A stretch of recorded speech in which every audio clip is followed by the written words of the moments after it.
Justin Fields, make no mistake about it, Greeny, is a great quarterback. 56 touchdown passes and only 3 interceptions, and one of those was on the receiver at the end of that Clemson game last year. So this year, no interceptions. He's up at 87%. He's in his second year now. He's not a one-year guy. He's getting more of those starts now in year 2, and he's racking up the numbers. But they, like I say, 1-2 coming out of high school. There are some that are going to like Fields, but it only takes the one team at the top. I mean, you don't have to have everybody agreeing that it's Lawrence. Some will say Fields. It doesn't mean that, hey, Justin Fields isn't going to be equally as good, if not better, once you're in the NFL. He's right there. I do think come late April, Trevor Lawrence goes number 1, Justin Fields goes number 2, and then we have a few more quarterbacks to be evaluated thereafter to see in this a year where it's easier to play quarterback, Greeny, without hostile environments, crowd noise, communication not an issue. I'm a little hesitant to move up quarterbacks this year, but you got to put Zach Wilson, BYU, up there, and you got to put Mac Jones in the mix to be a first-rounder. Okay, also all really good and interesting, and we'll see how that plays out. Now,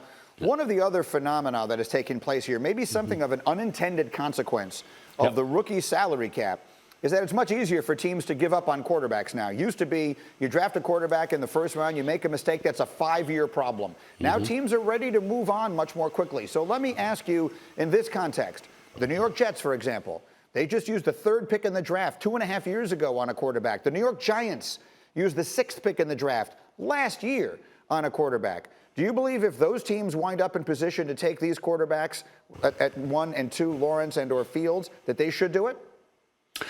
If they're 1 and 2, sure. And I think that's not a criticism of Darnold or Daniel Jones, who's made a lot of progress, even though people look at the turnovers. He's got 21 starts. They've been in every game but one. They should have won a couple more, maybe, than they did. The receiver catches the ball. The offensive line blocks a little bit better. But in Sam Darnold's case, we saw what he did late last year. We see what he does when he gets some help. And he's had some issues now with the injury. It's just unfortunate that these two had to move on because of Lawrence and Fields going 1-2. Then somebody's going to get a quarterback. It's going to be an effective starter down the road. But I think the Jets certainly move on from Sam Darnold. There's no question Trevor Lawrence's grade is significantly higher than what Sam's was coming out of college, when he wasn't even the consensus number 1 or even number 2 quarterback with some people coming out that year.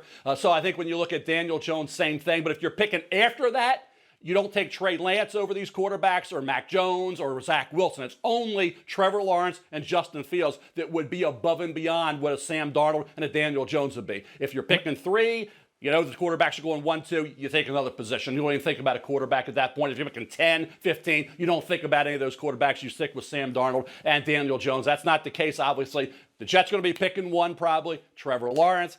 Obviously, the Giants, probably not 2, maybe Jacksonville. So the Giants will probably be out of that situation to even worry about taking a quarterback with having 2 wins now and maybe a couple more coming up.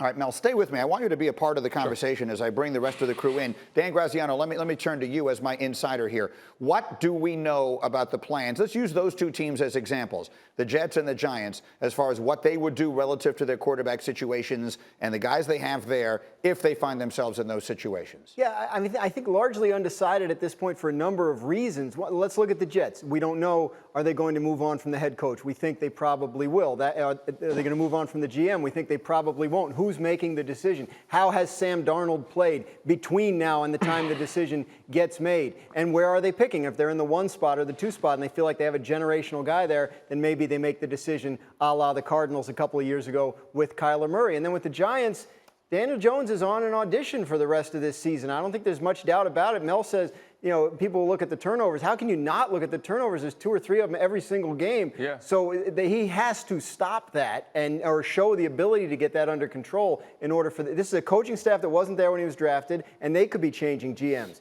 So the coaching staff likes him, but they need to see more before they're convinced that he is the guy going forward. And if they don't, and they end up picking 1 or 2, absolutely they could take one of those guys. So to be clear, we're talking about Lawrence as a generational talent and Fields as maybe half a step below that. RC, what do? If you're sitting where the Jets or the Giants are you cutting bait on your guy and drafting one of those 2? I agree with Mel totally. If you get the number 1 or the number 2 pick and you're the Jets or the Giants, you have to move on to these 2 quarterbacks. I very much like Mel. I've always said it. I've said it since these 2 young men, Trevor Lawrence and Justin Fields, that is, entered into college that they were very close. You know, like I said, I got to coach them both or be around them both in high school going into college, and I thought that Justin Fields was amazing. But I did understand all the things that Trevor Lawrence has that makes him the perfect prospect, and I think that both of these guys will be stars on this level or on the next level in the NFL. And you've seen enough of Sam Darnold, and for me, you've seen enough of Daniel Jones if you can get one of these two players coming in the draft in April. Now, then I want to change up the team that we're talking about for a moment. Mel, I think you'll find this conversation interesting, but Domonique, I'm going to put the question to you. If the Dallas Cowboys should somehow find themselves in a position to take one of those two guys, bearing in mind that the first or second pick in the draft will have so much less guaranteed money on their contracts than Dak Prescott would be due next year just under the franchise tag alone. Nick, if the Cowboys should find themselves there, what should they do? I mean, I think they absolutely should consider it. I don't think that the money matters nearly as much.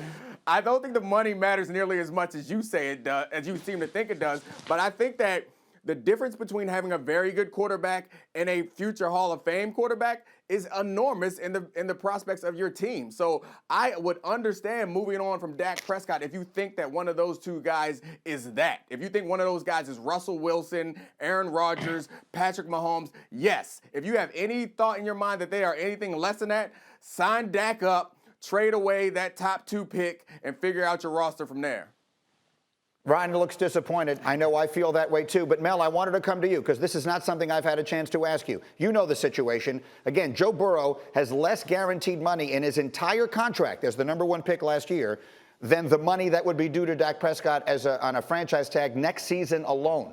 What do you think the Cowboys should do, Mel, if they find themselves in that situation? Dak Prescott's a heck of a quarterback. You're not talking about a young quarterback who is unproven, is still going through those rough starts and that inconsistency. Dak's a heck of a quarterback, and you can get an awful lot. You can get a tremendous amount in return for a pick that represents Trevor Lawrence or Justin Fields. That's got to be under consideration here. We're talking about Sam Darnold. The Jets are not staying with Sam Darnold. May not even get a first-round pick in a trade, you keep hearing. Thank you for watching ESPN on YouTube. For live streaming sports and premium content, subscribe to ESPN+.